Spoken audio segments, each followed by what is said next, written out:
Aqui vamos para a resolução da prova.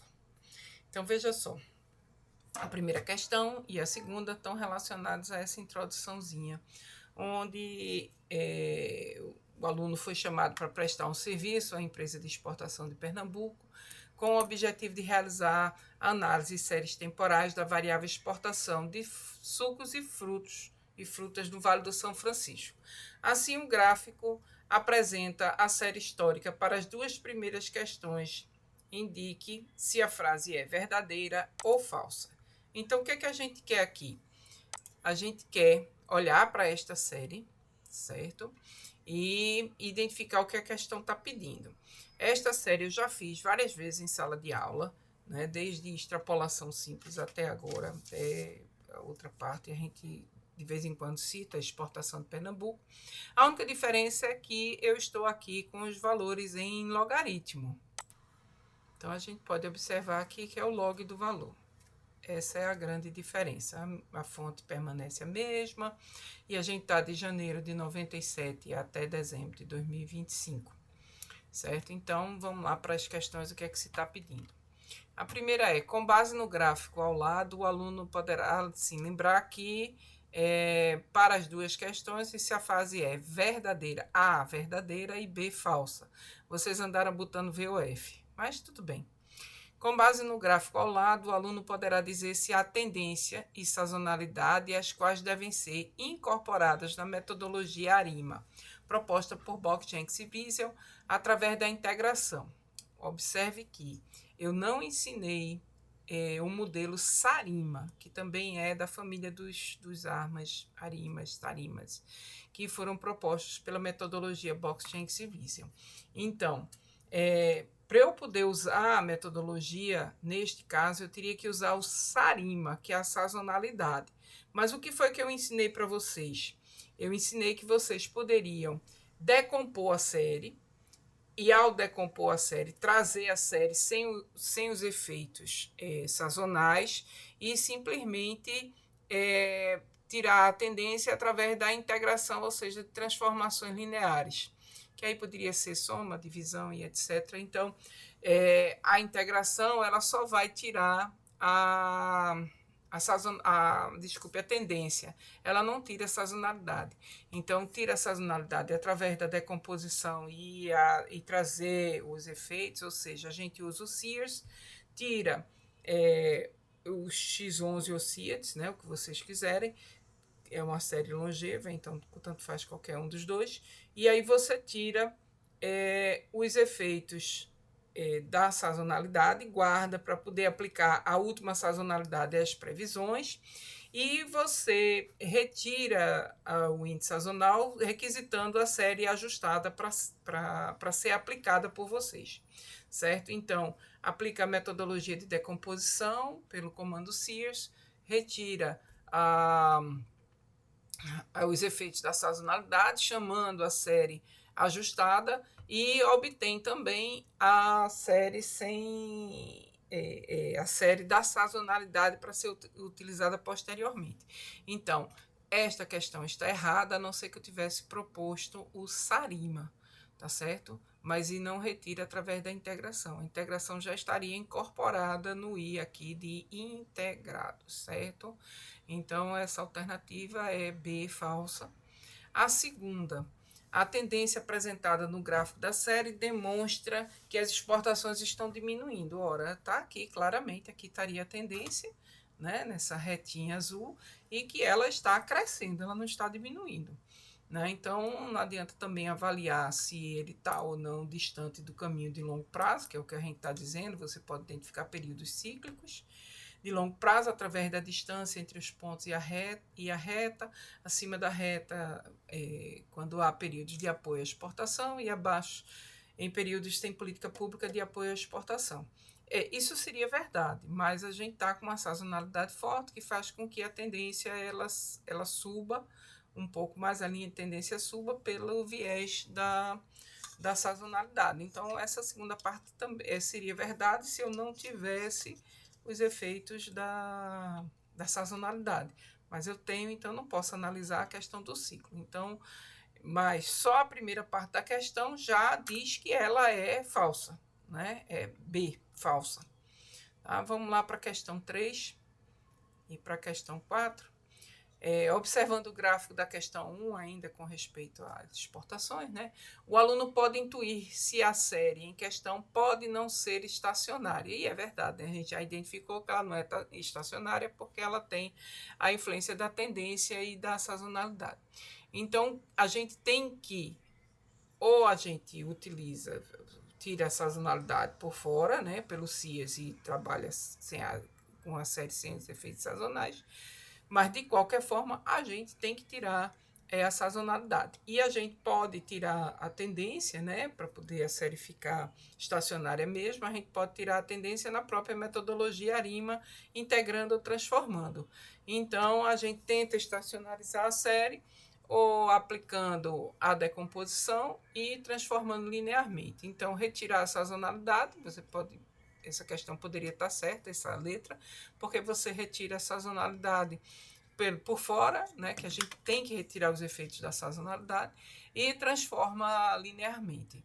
Então, a letra A, você estaria fazendo as duas coisas, a letra B só estaria tirando a sazonalidade, e a letra C só transformando linearmente. Então, a letra A estaria melhor, porque a gente diz qual é o melhor procedimento, né? Então, a letra A.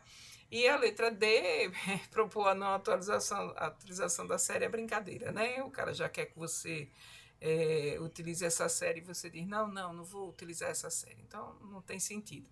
Nenhuma das respostas seria se eu não tivesse uma melhor resposta dentro dessas 4. Mas eu tenho, né? Seria retirar a sazonalidade, transformar. Então, eu aceito você colocar a letra A como resposta. Na quarta questão, a metodologia proposta por Box, Jenkins e Riesel assume que os erros são independentes e identicamente distribuídos.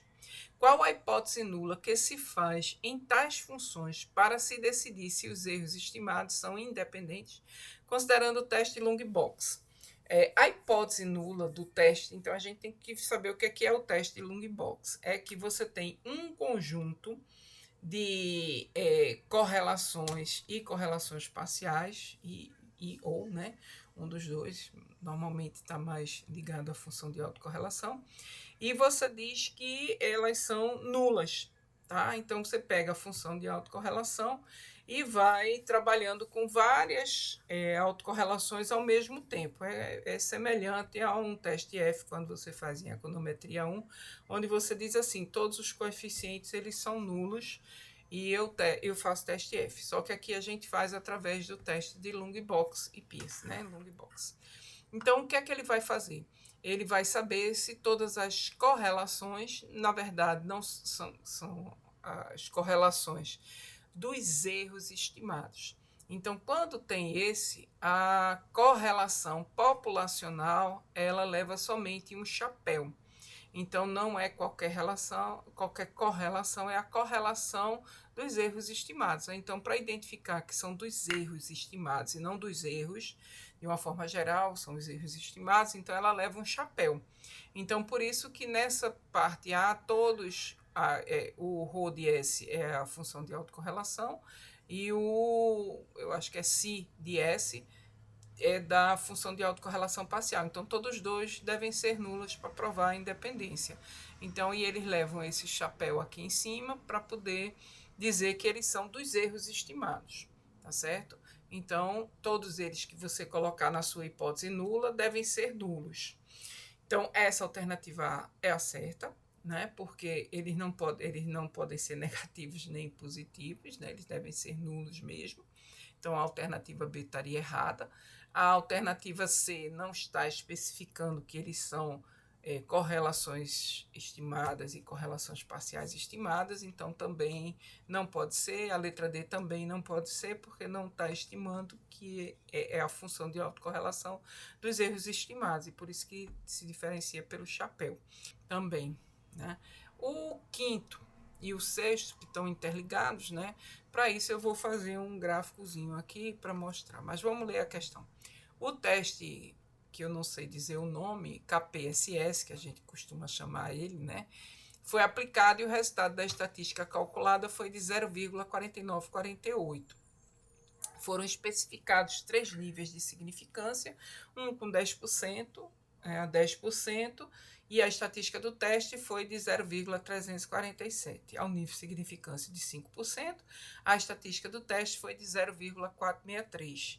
E ao nível de significância de 1%, a estatística do teste foi 0,574. Qual nível de significância você utilizaria para que se possa utilizar a metodologia Box-Jenkins Division? Ora, a metodologia proposta, ela tem que utilizar séries que são estacionárias. Então, a hipótese nula do teste KPSS é estacionalidade. Então, o que eu vou querer é que esta série ela seja estacionária. Então, eu quero aceitar a hipótese nula de estacionalidade. Para eu poder aceitar a hipótese nula de estacionalidade, a estatística do teste tem que ser inferior à estatística limite. Ora, ela só é inferior se você utilizar o teste ao nível de 1%. Observe aqui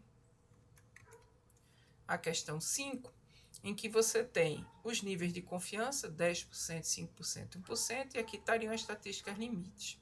Então, se você usar 5%, a estatística que estaria mais próxima da estatística do teste, que estaria aqui embaixo, seria de 0,46, mas a sua estatística de teste ela é 0,4948. Portanto, com este nível de significância de 5%, eu ainda não posso aceitar a hipótese nula, que é a estacionalidade, que é o meu objetivo. Mas se eu usar 1%, que dá 0,574, a estatística do teste ela fica inferior à estatística limite. Então, portanto, para você poder usar a metodologia BJR, você teria que ter 1% de nível de significância, porque aí você estaria na área de aceitação da hipótese nula. E, portanto, você poderia utilizar a metodologia. Então, a resposta para essa questão é de 1%. E a explicação que eu peço na questão 6 é justamente essa, porque que eu escolhi a estatística do teste, né? Isso que a gente está aqui, ó.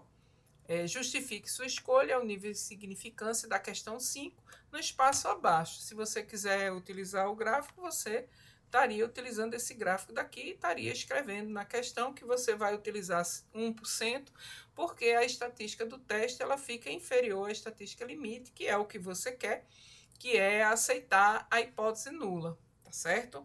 Então, a questão foi feita, essas duas questões foram feitas com o intuito de que você pense, né, em o que você quer para a metodologia de Box-Jenkins Division, tá certo? Então, essa seria a melhor resposta. Vamos para a questão 7. Então, a questão 7. As exportações estaduais sofreram um grande aumento em seu valor devido à introdução de 2 produtos. Isso a gente também discutiu bastante, que era veículos e combustíveis, né, com alto valor agregado, ou seja, fazia com que o valor da minha exportação ela subisse. E a gente também testou para quebras estruturais. E a gente fez isso com o Structural Change do modelo R. Mas a gente também tem um outro teste que pode ser aplicado. Então, à luz da metodologia proposta por Box-Jenkins Division, será que se pode inferir sobre tal impacto no valor exportado ao longo do tempo? Melhor, explique qual ou quais testes, né, apresentados em sala de aula podem diagnosticar a identificação da existência de tal impacto. Ou seja, o que eu quero testar é se, ao longo do tempo, a reta ela tem uma quebra. Ora, se ela tem uma quebra, significa que os coeficientes estimados no final ou no início, né, ou mudaram, tá certo? Então, esse teste seria o teste para a estabilidade dos parâmetros, em que você tira um pedaço desses pontos e refaz todo o seu modelo e verifica se os coeficientes mudaram, certo? Então, a hipótese nula é que os coeficientes permanecem constantes ao longo de todo o tempo, não importa quantas variáveis quantas observações vocês tiram ao longo do tempo. E a hipótese alternativa é que houve mudança. Então, você precisa aceitar a hipótese e esse é um teste que quadrado, né, com níveis com graus de liberdade de acordo com o número de observações que você retirou. Então, se no caso de sala de aula, a gente tirou 120 observações do início da série e a gente viu que havia uma mudança e essa mudança era pela quebra estrutural. Mas eu também comentei em sala de aula que a gente poderia utilizar o Structure Change para ver se havia quebra estrutural e a gente viu que não apresentou com o teste CUSUM cumulativo, né? E ele não indicou uma verdadeira quebra estrutural. Mas isso é se vocês quisessem ilustrar mais. Mas a ideia é que a gente pegaria as quebras estruturais através da mudança nos coeficientes pela metodologia Box-Schenck-Division. Então, a questão 8 foi detectada a presença de sazonalidade nas funções de autocorrelação e autocorrelação parcial. O que isso pode implicar e qual o procedimento para solucionar o problema? Bem, como será realizada a previsão? Então, o que a gente faz eu tenho uma série, apesar de não identificar a sazonalidade na própria versão da série, como, por exemplo, a gente identificou facilmente lá na questão 1, vamos imaginar que eu não consiga identificar essa sazonalidade, o que é que eu faço? Veja só, antes, porém, de dizer como é que eu faço o procedimento, eu tenho que dizer o que é que isso implica. Isso implica que há um viés, porque a sazonalidade tem um erro que vai depender do erro passado, né? Ele vai diminuir ou aumentar de acordo com onde eu estiver a sazonalidade. Então, a implicação disso é um viés. E esse viés, ele influencia todos os testes estatísticos que eu vou colocar, inclusive de aceitação ou não do coeficiente como sendo válido. Então, a implicação é o viés e é a impossibilidade de utilizar teste de hipótese. Eu tirei as funções de autocorrelação e quando eu faço a função de autocorrelação, ela apresenta ainda aquelas ondinhas de sazonalidade. Então, eu posso utilizar a metodologia Sears, eu poderia utilizar o Sarima, mas a gente não aprendeu em sala de aula. O que a gente aprendeu foi, usa a série original, retira os efeitos da sazonalidade através do Sears, e quando a gente utilizar o Sears, a gente pede para guardar a sazonalidade e pede para guardar a série ajustada. Pega a série ajustada e vê no modelo ARIMA se precisa, se ela é ou não estacionária, se ela precisa ser integrada ou não. Vê a ordem de integração e vê as outras ordens. Então, soluciona o problema através da retirada dos efeitos sazonais, através da metodologia Sears, guardando os efeitos sazonais para cada tempo em um outro conjunto de observações, tá? Outro conjunto, uma série, né? Uma série dos efeitos sazonais. Então, como realiza a previsão? Você pede no modelo normal, pede a previsão no modelo normal que você já ajustou, qual seja ele, e depois você pede para ele próprio realizar a previsão. Pega, exemplo, né? Se você tem 12 meses, você pediu para ele dar 12 meses, você pega as 12 últimas sazonalidades e faz a referência a cada mês que você está fazendo a sazonalidade. Ou seja, a sazonalidade de hoje está em 12 meses passados. Então, de janeiro de 2026 vai estar em janeiro de 2025. Você aplica esse efeito sazonal para poder realizar, de fato, a previsão. Fez a previsão no modelo que você está estimando, depois você pega e aí você adiciona ou multiplica, depende do seu modelo, que a gente também já viu, que vai lá pede para ele fazer o autoplot, e aí você identifica se é multiplicação ou é divisão, e adiciona ou multiplica o efeito sazonal do período do lag anterior, tá certo? A questão 9. Qual a diferença entre a metodologia da estimativa proposta por JBL e o de máximo verossimilhança tradicional? O BJR, como a gente viu, todos dois têm... desculpe, você precisa ter um pontapé inicial. Na máxima verossimilhança, ela começa por qualquer ponto, enquanto que nos máximos condicionais, eles estão condicionados às funções de autocorrelação e autocorrelação parcial. E ele quer também, na metodologia de probabilidade condicional, ele quer também minimizar a soma dos quadrados dos erros. Bem, era isso que eu queria que vocês respondessem nessa questão, não precisava entrar em muitos detalhes. Então, ao lado, questão 10, ao lado estão várias estimativas de modelos realizadas por R. Da série de exportações, aquela série que a gente viu anteriormente, só que já ajustada. De frutas e sucos, onde todas as estimativas consideram uma série diferenciada uma vez, ou seja, o I, que é a série integrada, é o D igual a 1, tá certo? E o primeiro dígito se refere à ordem P e o segundo à ordem Q. Então, por exemplo, o modelo ARIMA 211 teria como referência o M21, então está ele aqui, certo? Na linha 3. Então, os modelos foram ordenados de acordo com o critério de informação de ACAIC, corrigido com base no dito em sala de aula, tá certo? Primeiro, indique sua resposta à equação de modelo que você escolheria como melhorar apenas com base no critério de informação de ACAIC corrigido. Qual seria esse seu modelo? Observe que eu quero a equação, eu não quero simplesmente que você diga, é o modelo tal, né? Eu quero que você faça a equação. Neste caso, eu não vou considerar esse A, porque vocês sabem em sala de aula, não é que este A é porque eu adicionei um coeficiente fixo. Eu fiz o que eles chamam drift, mas o drift sai a partir do momento que você integra.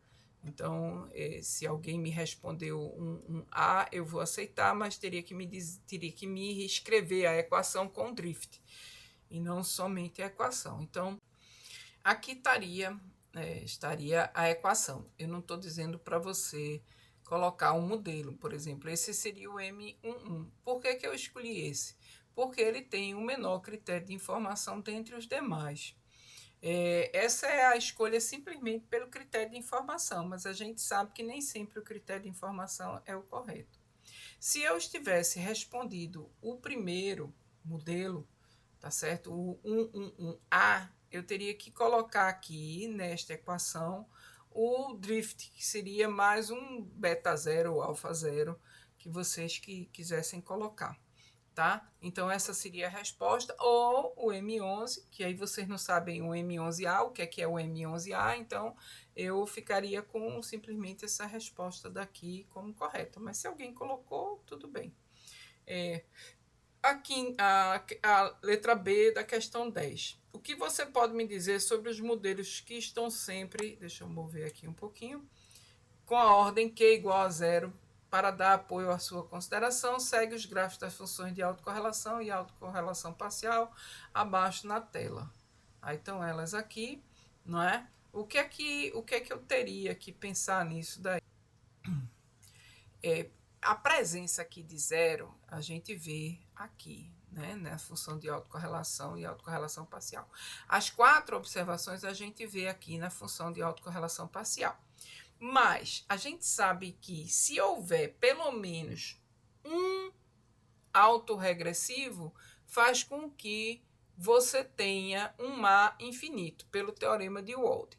Mas a gente sabe também que quando a gente tem a presença de médias móveis, a função de autocorrelação ela tende a diminuir. Então, se eu tenho 4 aqui e não tenho nenhuma aqui, essa função de autocorrelação, ela deveria ficar próxima de 1, ela não deveria decrescer. E isso é o que está me dizendo aqui, ó, porque eu não tendo presença de nenhum erro passado na minha equação, tá certo? Eu tenho um modelo que me dá um critério de informação de ACAIC corrigido maior, tá certo? E eu não quero isso. Eu sei que, à luz do que foi dado em sala de aula, não é? Quando eu tenho presença de autorregressivo, a minha função de autocorrelação, ela tende a ficar próxima de 1, ela não tende a decrescer. E ela passa a decrescer quando ela tem uma presença de um média móvel, que é o que está acontecendo, ou seja, ele está decrescendo. Então, realmente, há a presença de um média móvel. E esse média móvel, né, tá aqui, ó, né? Então, não colocar a média móvel, o moving average, faz com que seu modelo fique pior em qualquer condição, ou seja, certo? Então, é melhor você ter a presença de um média móvel do que continuar com um modelo sem a presença do média móvel. Por isso que sem a presença do média móvel, os 4 modelos propostos eles são piores do que os 4 modelos com a presença de médias móveis. E aí você vê que aqui ele piora a situação quando você diminui o autorregressivo, e aqui justamente quando você vai trocando o média móvel, ele vai melhorando, vai para uma parcimônia onde você tem somente um passado e um erro passado, que é o melhor modelo, a não ser que você coloque uma constante aí. Mas a gente já viu que quando você tem uma diferenciação, a constante não serve de nada, né? O 11. Em sala de aula, muito se questionou a importância de uma série C estacionária para se implementar a metodologia proposta por PJR. O estudante teve de saber se poderia implementar tal metodologia. Assim, qual seria o passo dado no sentido de teste estatístico, principalmente sobre a hipótese a ser testada? Ou você coloca o Dick Fuller o Dick Fuller aumentado, ou você coloca o KPSS. Então, essa questão 11, ela muito se assemelha àquela nossa questão 5, onde você tem o teste KPSS. Só que lá eu estou com um objetivo, que é saber se vocês sabem lidar com o nível de significância, e aqui eu estou querendo que vocês realmente coloquem o teste. E que teste, né? É a hipótese nula, é que há a presença de raiz unitária, se eu tiver com o Dick Fuller aumentado, contra a não presença. Eu uso o Dick Fuller, eu estou dando mais probabilidade de acontecimento para a presença de raiz unitária. Enquanto que quando eu uso o KPSS, eu dou mais probabilidade de acertar com a hipótese de estacionalidade. E então, o teste de Dick Fuller, a hipótese a ser testada é a presença de raiz unitária. Se tivessem com o KPSS, vocês teriam que escrever que a hipótese nula é que a série é estacionária. Daria o nível de significância, né? O alfa, 5%, 10%, quanto fosse, e o que vocês gostariam que acontecesse com este resultado, né? No caso da gente, de Dick Fuller aumentado, o que eu quero é que a hipótese nula ela seja rejeitada, mas ou que ela não posso afirmar o que a hipótese nula está dizendo. Ou seja, eu quero que a estatística de teste seja menor do que a estatística limite. Enquanto que no teste de KPSS, a minha hipótese nula, ela tem mais probabilidade de acontecimento, e ela diz que a série é estacionária, então, que é o que eu quero. Então, eu vou querer que a estatística nula, a hipótese nula, ela seja aceita. Então, eu quero que a estatística do teste ela seja inferior à estatística limite. Tá? Então, era mais ou menos isso. Pode diminuir mais, né? Porque vocês vão ter que escrever aqui. 12. No que diz respeito à habilidade de previsão, foi estimado o modelo ARIMA 111, com uma série qualquer, cujos resultados para a soma das diferenças quadradas com 5 observações, entre valores atuais e previstos para as últimas 5 observações realizadas ex post, são de 2.507,84. A estatística do limite com 5 observações é de 7,8, com nível de significância de 5%.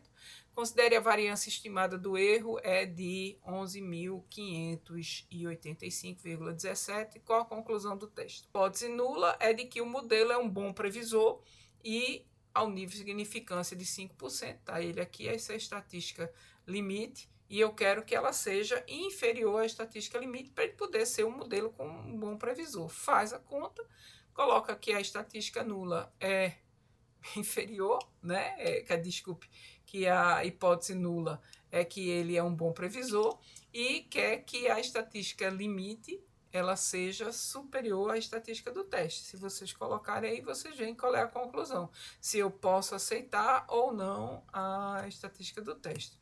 Pelo que eu estou vendo, a estatística vai dar 25 e vai dar 2 dividido mais ou menos por 11, né? 2.507,84 dividido por 11.580, com certeza vai dar menor do que 1, e vai dar, então, um quadro menor do que a estatística limite. Portanto, a conclusão do teste será que eu aceito a hipótese nula de que o modelo é um bom previsor, tá? Então, tudo eu vou considerar na prova, né? Todo o esforço será compensado. E eu espero que vocês façam realmente uma boa prova. Ainda não corrigi, vou corrigir hoje.